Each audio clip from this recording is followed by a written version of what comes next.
ஸ்லோவாக பண்ணு. நிறைய பேத்துக்கு அவங்க பண்ணுற ஒர்க் அவுட் வந்து சரியாக பண்ணுறோமா தப்பாக பண்ணுறோமான்னு சொல்லி நிறையா டவுட் இருக்கும். நீங்கள் வந்து ஒரு வீடியோ பார்த்துட்டு பண்ணாலோ இல்லை ஒரு கோச்சை பார்த்துட்டு பண்ணாலோ அது நீங்கள் தப்பே கிடையாது. நீங்கள் எவ்வளோ வெயிட் போடுறீங்க அதெல்லாம் தப்பே கிடையாது. ஓகேங்களா? உங்களோட டேலண்ட்டுக்கு ஏற்ற மாதிரி பண்ணுவீங்க.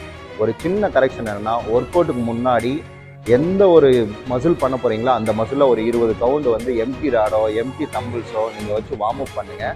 ஒர்க் அவுட் அந்த மசில் நீங்கள் வெயிட் வந்து நான் ஜாஸ்தி போட்டு அடிச்சிருக்கீங்க, பொசிஷன்லாம் தப்பாக போயிருக்குன்னு ஒரு ஃபீல் வந்துச்சுன்னா ஒர்க் அவுட் முடித்தோடனே அதே எம்டி இல்லாட்டினா லைட் வெயிட் தம்பிள்ஸை வச்சு அதே ஒர்க் அவுட்டில் ஒரு 20 கவுண்டு வார்ம் அப்பாக திரும்ப பண்ணுங்கள்.